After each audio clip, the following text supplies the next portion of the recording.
At this time, let's begin today's event, The Impact of Change in the Workplace. I would like to introduce your speakers for today, and that is Tanya Cervoni, Practice Leader, Leadership Development, and Christina Cleveland, Senior Director, Talent Development Solutions at Canadian Management Center. Both Tanya and Christina bring strong backgrounds in HR, organizational and leadership development, and change management. They work with CMC clients to develop strategies and solutions that will help both individuals and organizations outperform and consult with clients as it relates to their change management strategies, particularly those focused on getting the most out of their talent during times of change and transition. Tanya, I will hand the floor over to you. Thanks so much, Jessica, and thank you for all of you who are joining us today. For those of you new to the Canadian Management Center, we are a national organization dedicated to prepare the next generation of leaders to thrive in tomorrow's marketplace. For those of you who know us, welcome back. And if you're on Twitter, we do invite you to follow us. Our handle is @CanadianManagement. Feel free to tweet any of the insights today using our hashtag CMCEvents. Just a reminder that today's session is being recorded, and you will receive a copy of this that will allow you to also see the slides.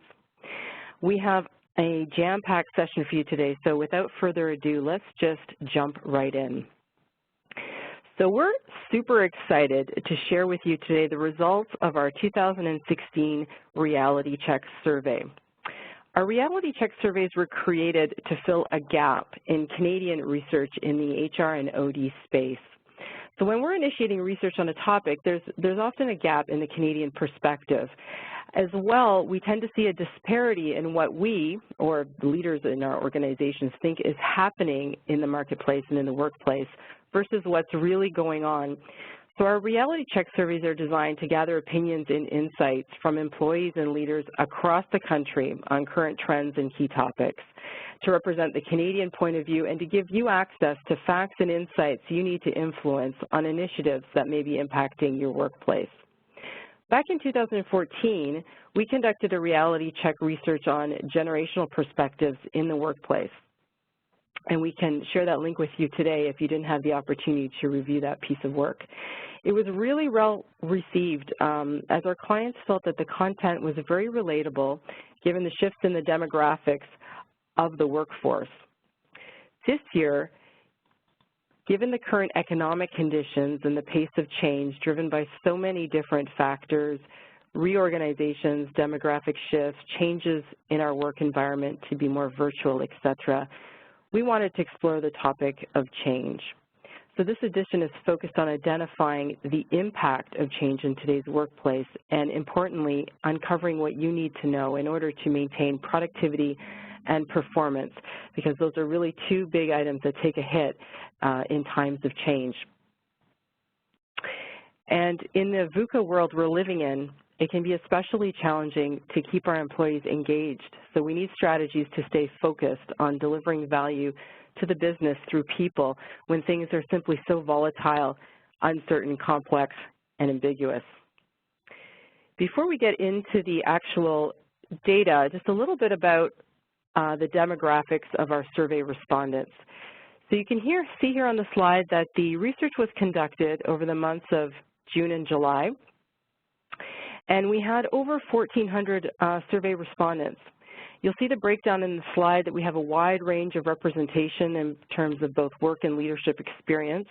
On the left-hand side, the majority of our respondents, 31%, had between 4 and 9 years of experience within their organization, followed closely by those having over 15 years of experience. And in the lower left box, you'll see that most respondents are in leadership roles, and the majority of those leaders being at the supervisory and manager level.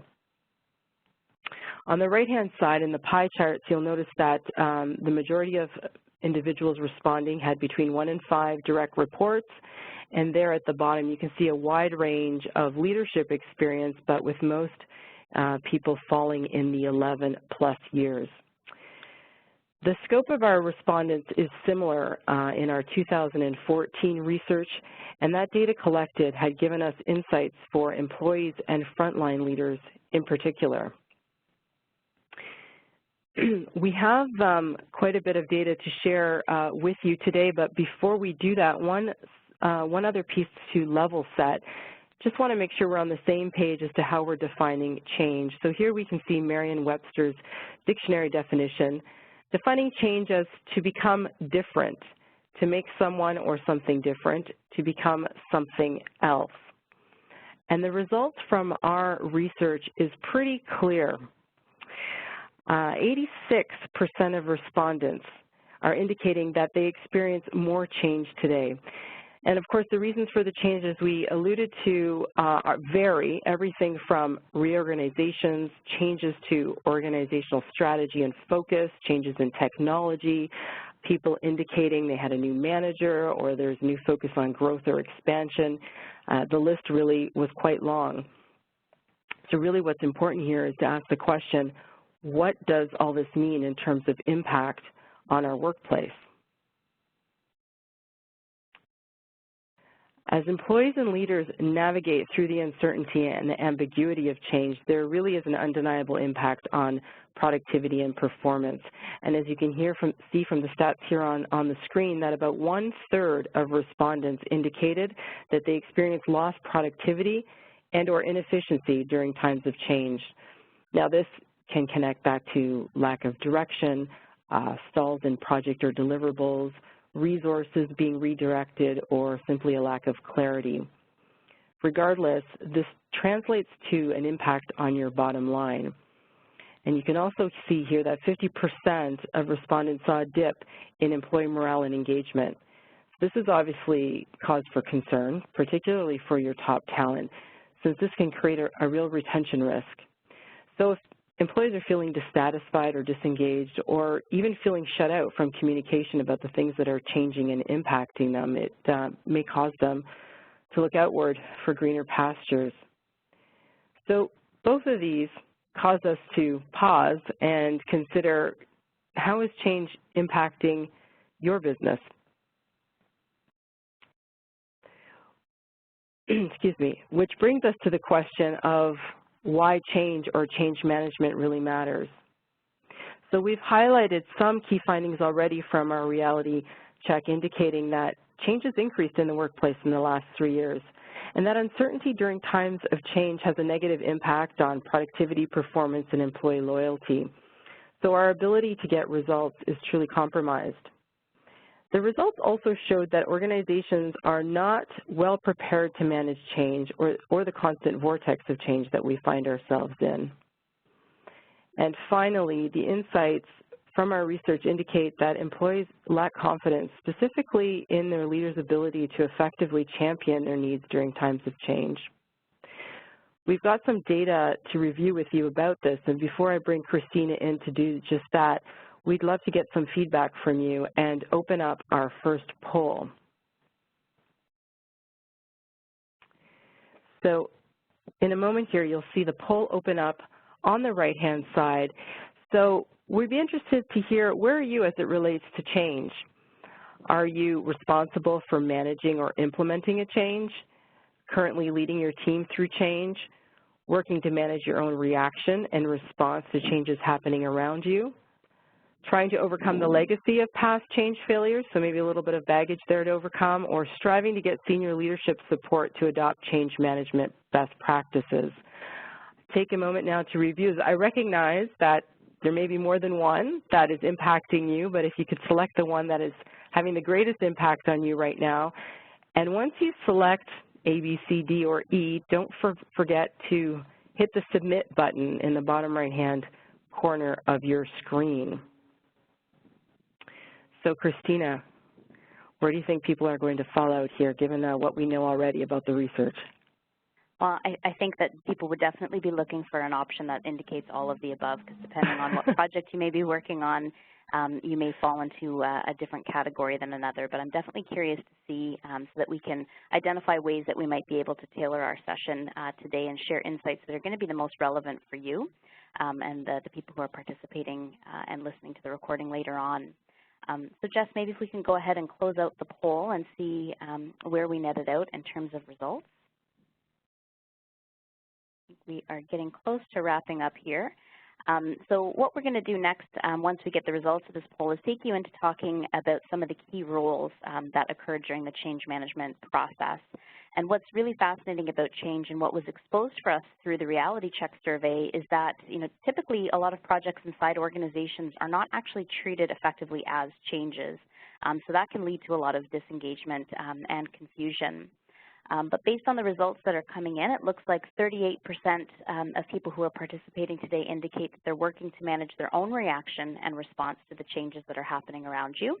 And 33% are responsible for managing or implementing a change. And then third place was striving to get senior leadership support to adopt change management best practices. And then a few others falling into categories. I know you have a lot to offer that are going to help those individuals falling in those categories, so I think we can move ahead here. All right, so let's take a closer look at some of the roles that are connected in the change process, depending on where it is that you fall and what may be happening to you. So we've got 6 sort of critical roles that are connected into the change management process that we just wanted to walk through to make sure that we're identifying the same individuals as we go through and talk about some of the content and data from our session.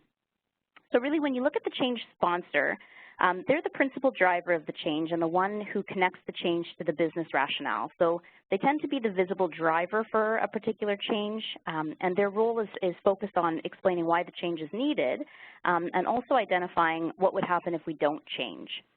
So often change sponsors might perceive their role simply as, communicating a vision or telling you what has to change and then expecting it to actually get completed.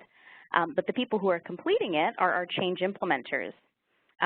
Most change implementers accidentally fall into this role. So you may find yourself responsible for managing a project or leading through a change or executing the vision of a sponsor.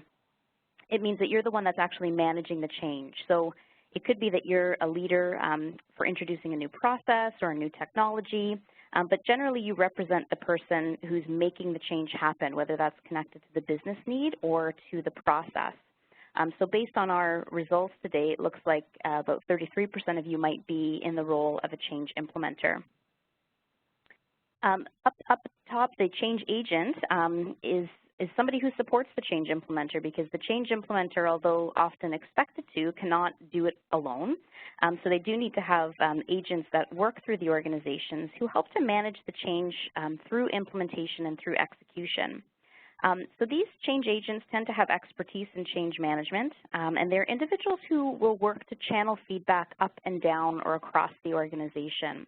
So they're the ones that are listening to reactions, hopefully reporting those reactions and findings back up through the change implementer and into the change sponsor, so that there's some opportunity to be able to adapt and shift what we're doing to make sure that it lands more effectively with the rest of the organization or the people who are impacted by the change. HR and OD professionals often fall within that change agent role, because there's definitely a people component within there, because you're managing the reactions and responses to change. Then we have change champions. So change champions are people who are responsible for helping to enable the change, and they're often people who believe in the change, and they tend to be engaged early to help people understand why the change is happening, how the change can work, and they also help people work through their reactions to change. So change champions are often early adopters of a particular process, technology. They could have been people within a test or a pilot group. They could be frontline leaders who are engaged to understand the reasons for the change and then help their people adapt to it. Or they could be training professionals that are engaged to be able to help people get a sense of what they need to do better or differently. Change recipients would be the 5th category that we're running through here, and this is where 38% of you land today. So change recipients are expected to behave or do something differently as a result of the change.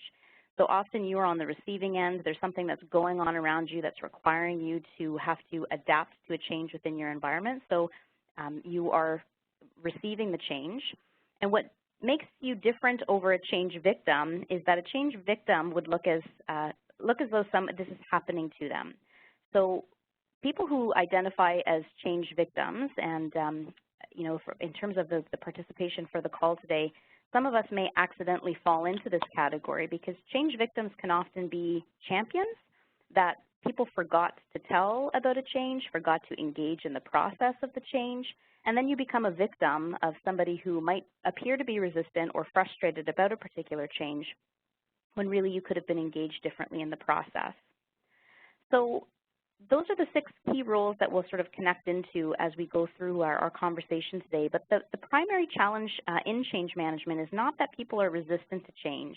It's that we've often ignored or been aware of the opportunity to manage many initiatives as a change. So thinking about the definition that Tanya introduced us to earlier, when you think about how we actually look at the definition of change, really anything that is requiring us to do something differently would actually be viewed as a particular change and would have a related impact on us. And we have to factor that in because all of us are going to respond differently, and that's an important point to note because not having awareness of that would leave us surprised when we realize that when we make decisions about where to store the office supplies or which courier we're going to use, which coffee we're going to have in the office, or even where someone sits, could be a significant change for somebody depending on how they perceive the impact of what's going on. So what you're seeing on the screen in front of you now is just a visual of some of the words that we received from survey respondents that indicated their response to change. So we asked them the question to describe change in one word, and these were some of the terms that came back to us. So all this helps to illustrate for us is that we all perceive change differently. There really isn't a right or wrong response.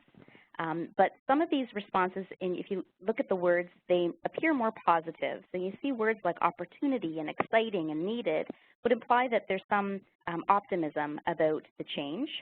And others show some signs of strain. So when you see words like challenging, disorganized, exhausting, reactive, those would give us some indications of some frustration connected to change that people have been experiencing. So whether your starting point is one of openness and curiosity and interested in change, or whether it may be a starting point of resistance or anxiety or frustration, there is something that unites us all, and that something is our brain. So there is emerging research in neuroscience which provides us insights into the impact of the stressors in our work environment and the related impact that that has on our ability to perform. So what you may not realize about your brain is that it's expertly trained to maximize rewards, so to do more of what feels good for us, and to minimize threats. So our brains actually crave efficiency and routine because it helps us conserve energy. So there is a part of our brain called the basal ganglia, which helps us process things that are routine or mundane tasks. So when there's a threat to that, really it's perceived as a change because it's expecting us to do something different. So if we use this example of driving to work on any given day, have you ever found yourself in a situation where you've driven to work and you can't really say for sure how you got there? So you know you went from point A to point B, but you don't really remember what happened along the way. That's our basal ganglia kicking in and navigating us through to work. So we're in autopilot mode as we're driving to the office. But as we're driving to the office, you hit traffic, and that traffic has been initiated as a result of a detour. What starts to happen to you in that moment? You start to get frustrated. There might be a little bit of anxiety. There's confusion. You're trying to figure out how are you going to navigate through this traffic? Are you going to be late for work? What route are you going to take? And you start to process all of these different feelings while the adrenaline's pumping through your body. This is a simple example of a required change that interrupts our routine and interrupts what we habitually do. But it helps to illustrate the impact of what can happen to changes in our actual work environment. Because in a situation like this, some of our thoughts are productive, and others might be assumptions that are going to leave you stressed out even more. But the point is that resistance is actually a natural reaction to change. So when we think about resistance that might come up in our organization from ourselves or from others around us, it's really, when you think about people who say we've always done it this way, that statement is really the brain's way of preserving the efficient mode of operating that it's created for itself to ensure that it gets the results that it wants. So we all have these things called neural pathways in our brains, and these neural pathways get formed based on our past experiences. So if we've gone through changes in the past that have been poorly managed or have been ineffective, our starting point may be one where we're more averse to actually engaging in some type of change because it's typically handled poorly, we don't get communicated to, we'll believe it when we see it, and those negative neural pathways can really start to create a tone of resistance inside our organizations. So we are curious to hear from you what resistance looks like in your organization. So I think we're going to actually just open up ask you to participate in the chat panel and give us some feedback on what resistance to change looks like in your organization. And this could be based on your own observations. It could be what you're feeling as well in terms of why you might be resistant to a particular change. So for those of you who responded that you're working to manage your own reaction and response to change, if you are feeling resistant, then we'd definitely be interested in hearing what you have to say. Tanya, do we have some responses chiming in there? Yes, we have. It can look really different. So we've got lack of collaboration, resistance to new technology, not following the change. I think that's a common one that we see. You know, sometimes it's a passive-aggressive response where people are nodding their heads, they're saying they're in agreement, but then nothing happens. We've got disengagement, small spike in resignations in contract workers, absenteeism, some negative effects to the culture. Yeah, so some great responses coming in. I mean, not great, but very varied, and shows the breadth of impact. People not treating each other well, they're short-tempered with each other. People sabotaging their change, dragging their feet. Resistance showing up in the form of this, to your point, Christina, this is the way we've always done it. So initiating projects but not making it through to completion, frustration. So it's giving us a pretty good idea of what's happening out there. So hopefully with a bit of an understanding now, and I mean, we simplified a highly complex topic when we're talking about the brain, but we're trying to paint a picture for you of what it means for people to be in a sense of structure and routine and habit, and asking them to shift out of that will create a natural starting point of resistance if we don't implement strategies that are going to help them move through that. So we want to just talk a bit more about the challenge of trying to get people to navigate through that, and then we'll move into some tools and strategies to help you get there. Because this is what you're currently up against. So for those of you who are facing some resistance inside your organization, or you're seeing some of the negative impacts, 95% of the people who responded to the RealityCheck survey indicated that there has been an ongoing or excessive amount of change in their workplace. So when you consider the driving example that we gave to you, that's an example of one change that can wreak havoc on your system as you start to try to figure out how you're going to navigate through what would be your new normal. So if you connect what we are indicating here in terms of 90% saying that there's been ongoing or excessive amounts of change in the workplace, we're putting a lot of strain on our brains and the others of those who are around us. So expecting people to rewire all of these new ways of doing things while keeping up with the fact that sometimes our changes change and evolve even before they're implemented. This is where we're going to start to see signs of what we call change fatigue. So change fatigue is also induced by excessive change and the stress that's caused by change. So again, coming back to the people who are on the line today that are indicating you're trying to manage your own response to change. You feel like you're treading water and you're barely keeping your head above the water line. Likely you're in a mode of being impacted by change. So 48% of survey respondents to RealityCheck indicated that they experience unreasonably high or elevated levels of stress at work. So this is consistent with some research from Statistics Canada, which indicated that 1 in 4 Canadians reported their lives as stressful or extremely stressful. And 62% of those people indicated work as their #1 source of stress. So what we've got here in terms of an insight is that 72% of our respondents indicated that the stress that they're experiencing is a direct result of the amount of change they're experiencing in their workplace. So when we can identify and uncover the impact of change, and we know that so the impact of where our stress is coming from and the fact that change is causing it, it leads us to needing to be able to come back into talking a little bit about the brain and figuring out what kind of an impact is the stress having. So we talked about habit and routine and the fact that when we're asking us to change the way we do something, it requires our brains to essentially rewire, sit up and pay attention. We also have the impact of stress, which can lead to burnout, and in some ways, I'll use the term short-circuiting an important part of our brain, which is called the prefrontal cortex.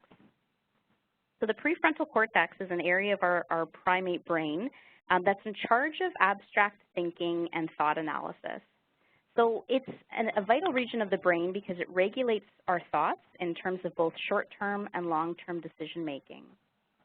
There is an author by the name of David Rock, who's sort of a guru in the neuroscience space, who wrote a book called Your Brain at Work. And David Rock calls this area the executive suite of your brain because it's responsible for important functions like planning, creativity, problem-solving, critical thinking, and decision-making.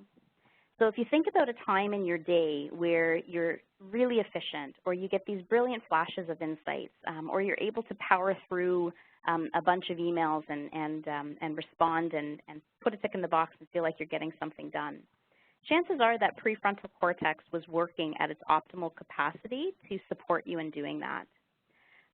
So this prefrontal cortex allows humans to plan ahead and create strategies, but also adjust actions or reactions in changing situations. So it helps us focus our thoughts, which enables people to pay attention and to learn and to concentrate on goals. So all of these things together, really, it sounds like the prefrontal cortex is the area that we want to talk to when we're asking people to do something differently or to make some type of change. So it sounds like a great ally, right?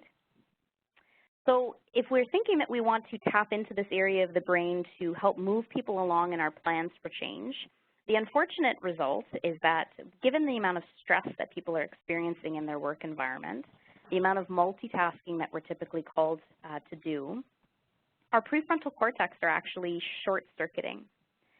So the prefrontal cortex actually only has a battery life. You can't see me with air quotes there. It's actual battery life of 90 minutes to 2 hours before it actually needs to be recharged.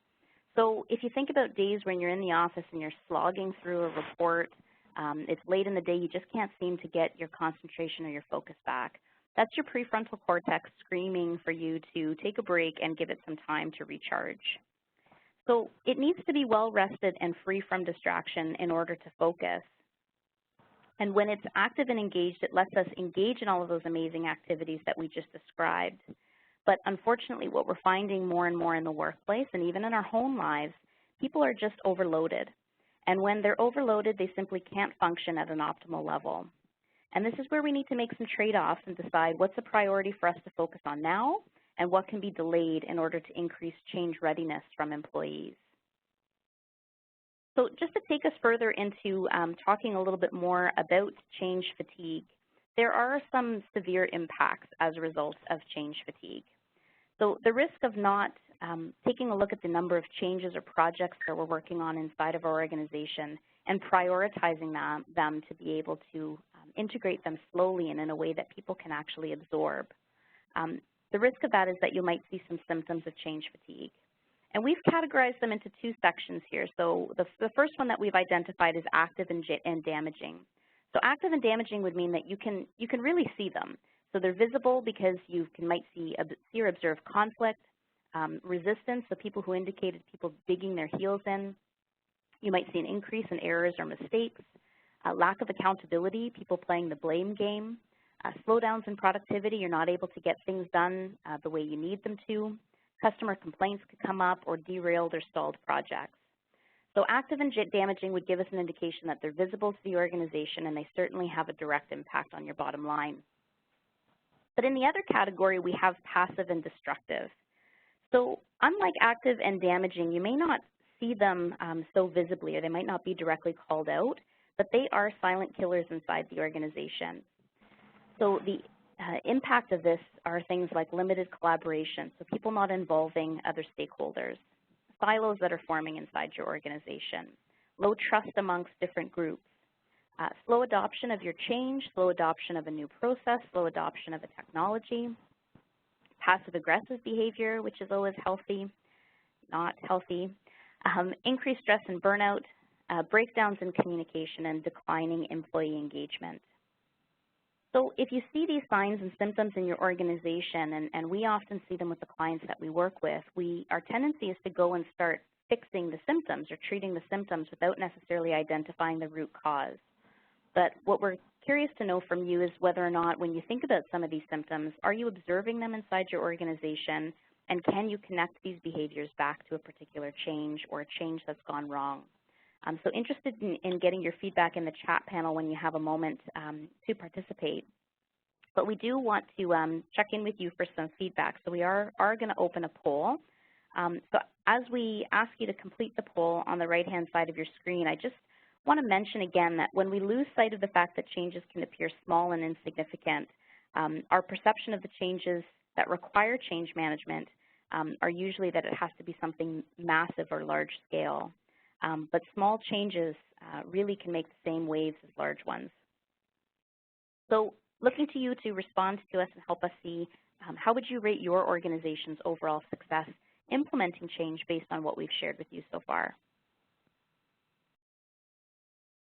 And just a reminder to click the submit button once you've selected. So is your organization successful, developing, average, or poor?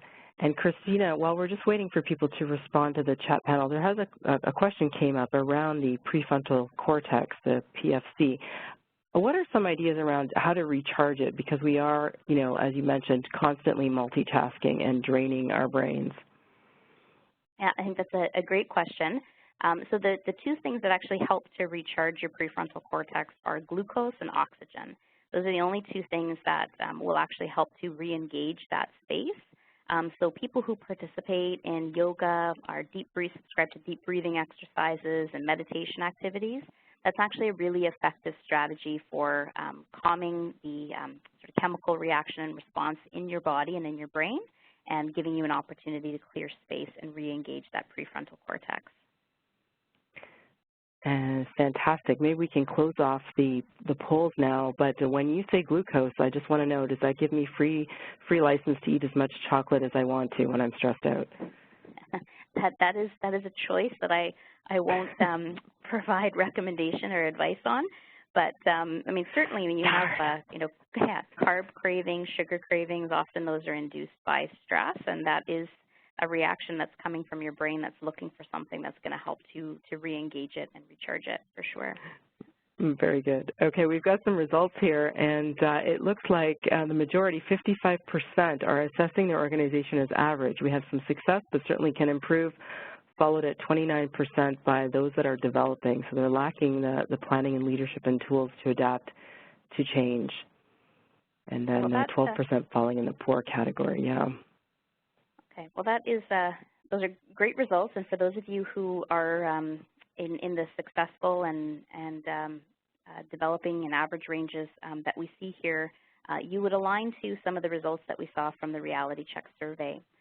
So we did ask this question of our survey participants, and here's what they had to say. So compared to us on the call, with 4% of people who identified their organization as being successful, only 19% identified their organizations as being successful implementing change. So when you think about that, 19%, that is a lot of results left on the table, and in many cases actually creates waves of chaos for individuals and the organization as you struggle to navigate your way through change.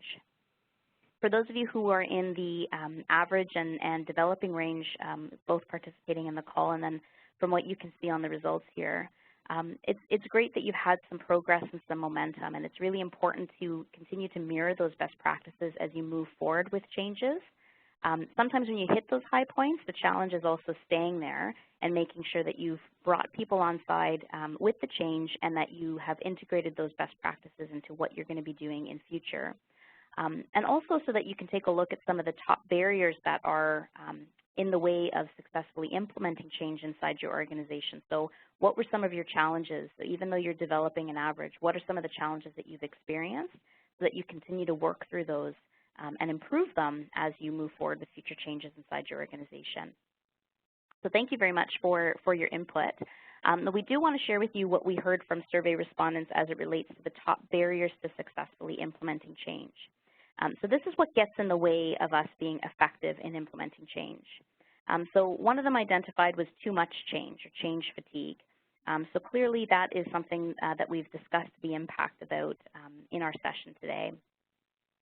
Second one noted here is ineffective at getting buy-in for the change, which means that we didn't do as well with helping people understand the why for the change. So for those who indicated earlier in the chat panel that were struggling with resistance and you were describing some of the impacts of that resistance, that's certainly a gap in getting buy-in for the change. Lack of planning and processes for managing change was another barrier that was identified. So this gets in the way because people are left uncertain and confused and in some cases misinformed. And the challenge of doing that, if you connect it back to the brain, is that our brains are looking for the most efficient route to be able to get something done. And so a lack of instruction, direction, or guidance really makes it difficult for us to have to navigate through that. And you think about all that your brain is already managing in terms of the physiological impact of your body. It's going to look for the most efficient way of being able to get something done. And the more instruction and detail and clarity that you can provide, the better it will be for helping people adopt to a change that you might be implementing. Poor communication in times of change was also identified as a barrier to successfully implementing change. So silos often form during times of change. Sometimes the silos form with the groups that are actually implementing the change or driving the change inside the organization. And this is where change implementers and change sponsors can really get tripped up because you've been active and working on a change long before change recipients have understood or start to feel the impact of change. And sometimes it's difficult to rewind yourself to how you felt when you first heard about a particular change. But with a gap in that understanding, it can make it difficult for people to see one another's perspectives as it relates to change. So it's important to recognize that your change recipients, your change champions are catching up to the change sponsors and the change implementers. And the change agents tend to be in the middle of trying to navigate through that. And then the last one that we identified from the RealityChek survey was a lack of leadership effectiveness. So when Tanya mentioned earlier in the session that employees indicated that they lack confidence in their leaders' ability to help them navigate through the ambiguity of change. This is a really challenging space to be in because we have to recognize that leaders in the organization are experiencing the change as individuals first, and then they're going to be helping their employees navigate through the change. So it's really critical to engage them as change champions early on so that they not only can help people understand the why of the change and the what of the change, but they can also help to feed information back up through the organization to get give people an opportunity to provide input. So we are curious for those of you participating today, which of these barriers get in the way of your success? So Tanya, I think we're going to open up another poll. Yep, absolutely. So once again, we'd love to hear from you. Which is a primary barrier to successfully implementing change in your organization? Again, it could be more than one, but again, what is the primary barrier? So if you could identify that and click submit, we'd love to hear from you. Christina, I think you raised a really interesting point about giving leaders time to react to change before we expect them to sort of carry the torch forward. We look to leaders for guidance in times of change, and I think with how rapidly things are changing that these leaders barely have time to kind of absorb and make sense of it for themselves before they're expected to rally the troops. So just as you were describing that, I had a sudden flash of compassion for all the leaders out there that are trying to navigate their, what it means to them while still trying to keep their teams engaged. Not an easy task at all. It's interesting you use the word compassion, Tanya, because in the RealityCheck survey results, we actually saw that employees, while they identified a lack of confidence in their manager's ability to help them navigate through the change, there was also a significant portion that felt badly for their leaders. They identified that as much as they don't have confidence in their leaders, they recognize that it might not be their fault because they are not getting the information that they need from senior leaders or executive leaders inside their organization to help rally people into understanding what they need to do differently. So there definitely was a blind spot for executive leadership on understanding the importance of best practices in change management. Wow, well, that's great. Well, if we can, I mean, great that there's that recognition, I should say. If we could close out the poll now, that would be great, Jessica. Well, hopefully there's a lot of senior leaders who will pick up this work and be in a position, because really it is a cascading effect throughout the organization. So we need more of that clear line communication. And results are just coming in now. So it looks like the number one barrier here identified is A, too much change at 38%, then a really close between the next three options. 19% say option C, lack of planning and processes, followed by 17% at ineffective at getting buy-in for change, and then 15% at poor communication, and 9% at lack of leadership. So quite an even spread between many of these. So obviously it's really multifaceted. Yeah, and I really like that the results are so dispersed and in some cases evenly tied for some of the groups, because they really are all interconnected. So when you think about having the best outcome for implementing change, you have to have a number of different factors in play. But the first step in understanding this is recognizing that you can't just expect that people are going to fall in line. So as we've covered already today, there's already a lot working against us in terms of being able to have giving people the headspace to absorb and adopt a new change. So we've got to work through that first, and definitely find ways to be able to engage individuals in participating in the process. So for those of you who identified lack of planning and processes, as well as ineffective at getting buy-in for change, we often don't leave enough time for this step to be able to help people understand what's changing, why it's changing, and helping to get them on side. We also often don't leave enough time to step back and consider who might be impacted by the change. So there's that siloed focus, or just thinking inwards and not necessarily taking an organizational view or developing a strategic mindset to identify which stakeholders might be impacted by what it is that we're trying to do. So we have to be prepared to evaluate and navigate through change fatigue, as we've talked about earlier, but we also need to be prepared for more two-way dialogue. So the visual that you have on the screen depicts some of the diversity in thinking that's on the other side of that line. So for those of you who are already have adopted the change, or you might be a change sponsor, a change implementer, and you're saying to people, come with me, if you look at the diversity in thinking on the other side, that some people have questions about why something's changing or that they don't understand.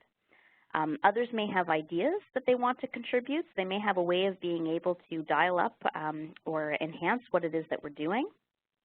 Some people may have frustrations.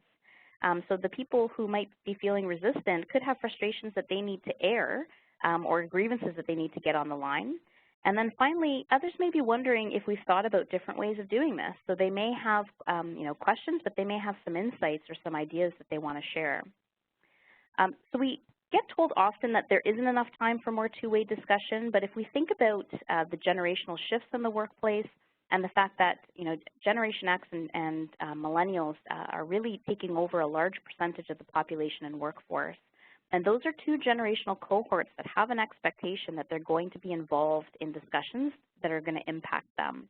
So it's really important that this two-way dialogue starts to engage so that we are not only tapping into the insights that might help to improve the effectiveness and the efficiency of the change, but we're also working on that engagement component. Because for those of you who identified that you may have a challenge holding on to employees during times of change, or you're seeing retention or you're seeing turnover, the cost of that is significant for your organization, and it is something that can be avoided. So in order to do that, the person that you've got to get on side is your change sponsor. And so Tanya used the word compassion earlier, and managing your sponsor takes a blend of courage and compassion. So what we find with change sponsors is that getting them on side really is about working to understand what their desired outcomes are, and then building their confidence in our credibility to be able to get them there. So what I mean by that is that when you think about those of you who identified too much change as being where you lie in terms of the number of barriers, it takes a blend of courage and compassion to be able to talk to change sponsors and help them understand the broader scope of all of the changes that are happening inside the organization, and getting them to actually get a view or a line of sight to the impact that we're having on people, the impact that we're having on productivity and performance. And when we can spell that out in terms of business results, we can start to have a different conversation with them about where our priorities should be and how we can manage our changes to make sure that we're going to work through the emotions and be able to get to the most effective side of individuals, so that we're operating with people's brain capacity, we're recognizing that things need to get done and we have results that need to be achieved, but we also are helping them to understand the impact. So that idea of managing up is definitely a critical component as it relates to change management in managing your sponsor. So what you can do is educate them with some insights from what you're taking away from today's session or from the RealityCheck report. Could be a useful strategy for you. And helping them see how other people are reacting and responding to the changes that are happening is another strategy that you can employ. So one of the things that we hear from many of our clients is that, our change sponsors don't understand, or our senior leaders, they're just so disconnected from what might be happening in the organization. But you'd have to challenge ourselves on the question about what are we doing suffering in silence inside our organizations and trying to bridge the gap between senior leaders and employees, instead of helping to facilitate a conversation that will allow them to hear firsthand some of the concerns that employees may be having. Allowing them to remain in isolation really doesn't help us in the long term because they don't recognize the impact of these changes. So the pace at which they want us to move that we are feeling is relatively impossible. If we're not communicating or sharing that feedback or insights with them, we're going to find ourselves in trouble now and also down the line. So coming back to the change roles that we talked about earlier in the session and what each of these roles is responsible for. So your change sponsor needs to work to answer the why of a change. So if you are seeing a lot of resistance inside your organization, again, coming back to managing your change sponsor, you do need to help them understand their role in explaining the why of a change. The change sponsor needs to be open to coaching, and it's your job to be able to try and get them there, particularly for those of you on the line who are change implementers or change agents. So change sponsors are responsible for communicating the why of the change and how it connects into the needs of the business, and also what's at stake if you don't adapt. So what will happen if we don't actually make a particular change? Sponsors tend to answer a little bit of the what, but so do change implementers and the change agents. So really the what is what are we going to start to do, and that starts moving us into the how and the when. So the change agent, though, starts to take a look at the who's impacted by the change, when are things going to start to come down, but they also start to channel feedback back up to the sponsor and the implementer. So when we are looking at a question like, have we, that's asking, have we considered, have we thought about, have we looked at? So those types of questions help us to make sure that we're identifying the impact on stakeholders, and we're also taking some steps to mitigate risk inside the organization. Change champions are definitely connected into the how, so they start to adopt things a little bit earlier on. And they help to communicate the benefits of the change, because you've got individuals who might be pilot participants, who might be people who have been users of a technology or a process early on and can share how they've experienced it and how it's worked for them. So that can help with your recipients, but it also helps them channel communication back up through to the agent, implementer, and sponsor. And then finally, when we look at the change recipients and the change victims, I had heard a quote from another facilitator that said, nothing about me without me. So when you think about nothing about me without me, means that I don't want to have anything impact my world, my day-to-day, things that are going to affect me without me being involved in the conversation. And again, tying that back into Generation X and Millennials, this is particularly true of those generational cohorts. So on the next slide, we'll just give you a quick overview of what survey participants and respondents told us that their leaders could do differently to effectively manage change. So you can see consistency in the communication needs, but you can also see that generational aspect emerge again with the involve me component and ask me for feedback. So interestingly, it would appear that employees felt that their direct leaders were not at fault because they weren't getting what they needed from senior leaders to champion change. So I mentioned that to you earlier because we're looking at frontline leaders as individuals who have to help implement the change or really be agents and champions of the change. But they might not be getting access to the information that they need, but they might also be managing up to get that information. So 19% indicated they need to get us the information that we need. That would help us in terms of managing change. They need to champion our concerns and interests to senior leaders. So are frontline leaders feeling equipped to be able to get feedback from their employees and channel that up to people who might be implementing or managing the change to ensure that people have a voice that's being heard?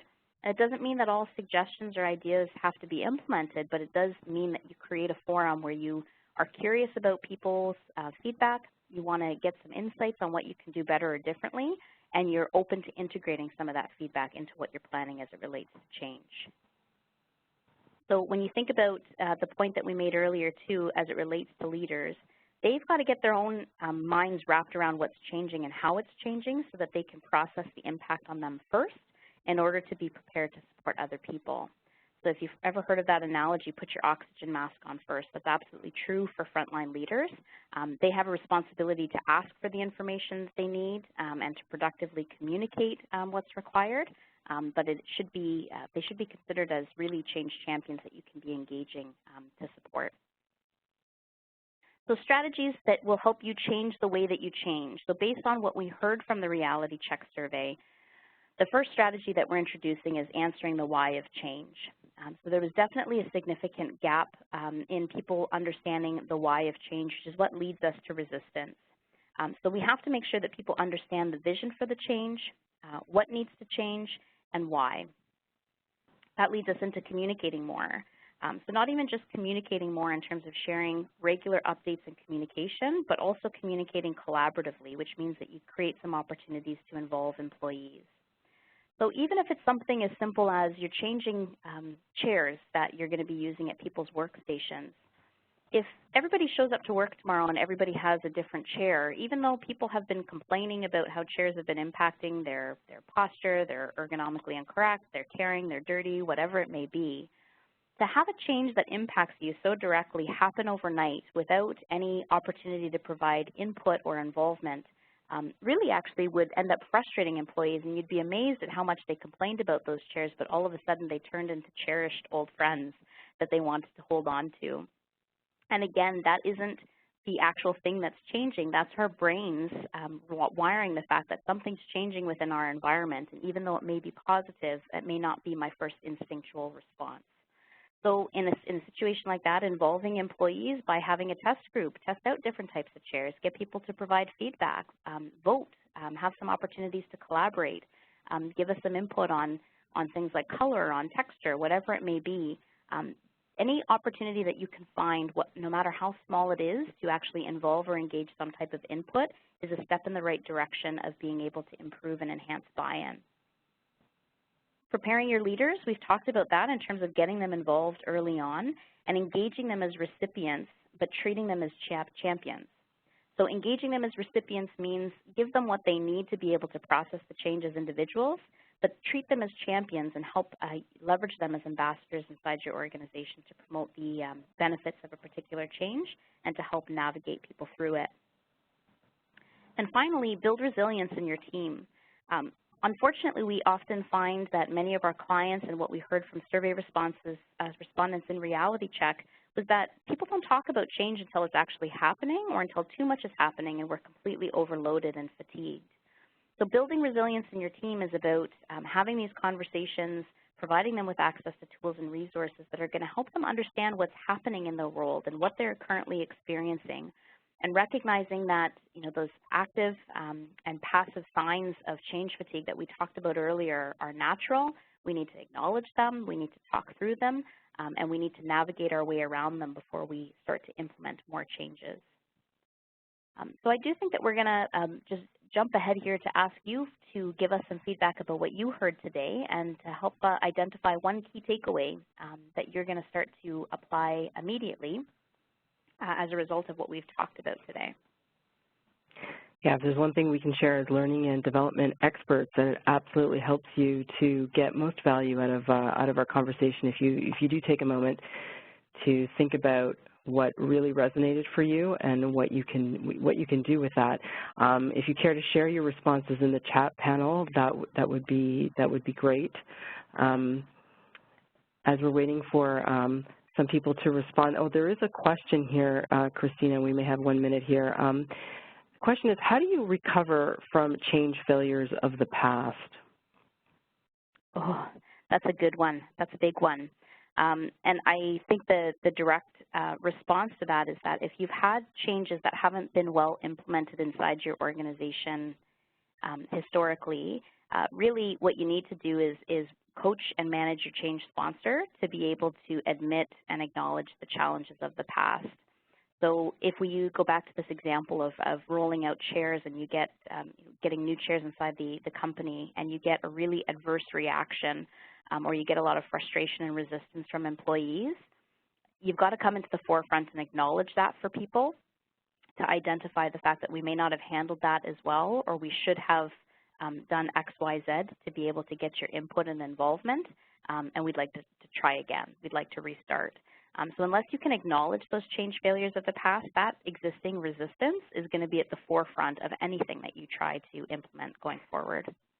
Yeah, I think that's great. It's something you really can't step over, so there's the power of honesty for sure. I'm just looking at the feedback coming in. Thank you so much for your generosity in sharing. It seems like, if I'm looking for trends here, what's really hitting home for people is involvement, getting employees involved, getting stakeholders involved, really working on upfront buy-in, and then understanding that change fatigue is natural and looking for the signs and symptoms. So a lot of great stuff coming in. Oh, I want to keep reading here, but I'm looking at the time and I want to make sure we finish on time. So a couple other thoughts for all of you. You know, our survey also showed that the majority of people wanted more training and resources to help them manage change in the workforce.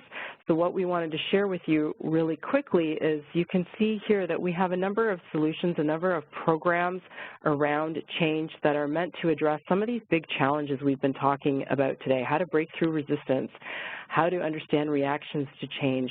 We have a number of options that you may want to check out, and you can find these solutions on our website at cmcoutperform.com. We also have free resources for you directly related to our topic of leading through change. So please, we invite you to check those out on our free resources page, where you'll also find other resources not related to change necessarily, but just to help you work more productively and smarter. Also want to point out, for those of you looking for PDU accreditation, we are a global registered education provider with PMI, so please take a moment to write down the information on the screen so that you can claim your PDU for participating today. I'm going to give you a couple of seconds to do that. And finally, with that, I'd want to just take this opportunity to sincerely thank all of you for your active participation, your attention, your questions. And Christina, thank you so much for engaging our brains in a really meaningful, insightful conversation on change. And on behalf of CMC, we wish you a great rest of day, and we look forward to connecting with you all again.